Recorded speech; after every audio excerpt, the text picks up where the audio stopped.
Hello friends, ఈ రోజు overall open interest 8% పెరిగింది.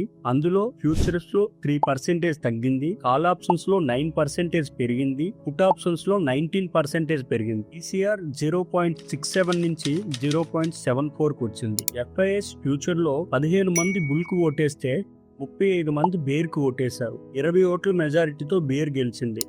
ఎఫ్ఐఎస్ ఆప్షన్స్ లో 34 మంది బుల్ కు ఓటేస్తే 37 మంది బేర్ కు ఓటేశారు.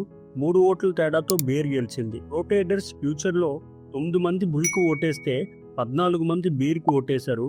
5 ఓట్ల తేడాతో బేర్ గెలిచింది. రోటేటర్స్ ఆప్షన్స్ లో 41 మంది బుల్ కు ఓటేస్తే 42 మంది బేర్ కు ఓటేశారు. 1 ఓటు తేడాతో బేర్స్ గెలిచింది. ఓవరాల్ సమరీ, ఎఫ్ఐఎస్ ఫ్యూచర్స్ లో నెగిటివ్ గా ఉన్నారు. ఆప్షన్స్ లో న్యూట్రల్ టు నెగిటివ్ గా ఉన్నారు. రోటేటర్స్ ఫ్యూచర్ అండ్ ఆప్షన్స్ లో న్యూట్రల్ టు నెగిటివ్ గా ఉన్నారు. ఈ డేటాని ఎన్ఎస్సి వాళ్ళు పబ్లిష్ చేసిన ఓపెన్ ఇంట్రెస్ట్ డీకోడ్ చేసి చెప్పాను. Thanks for watching.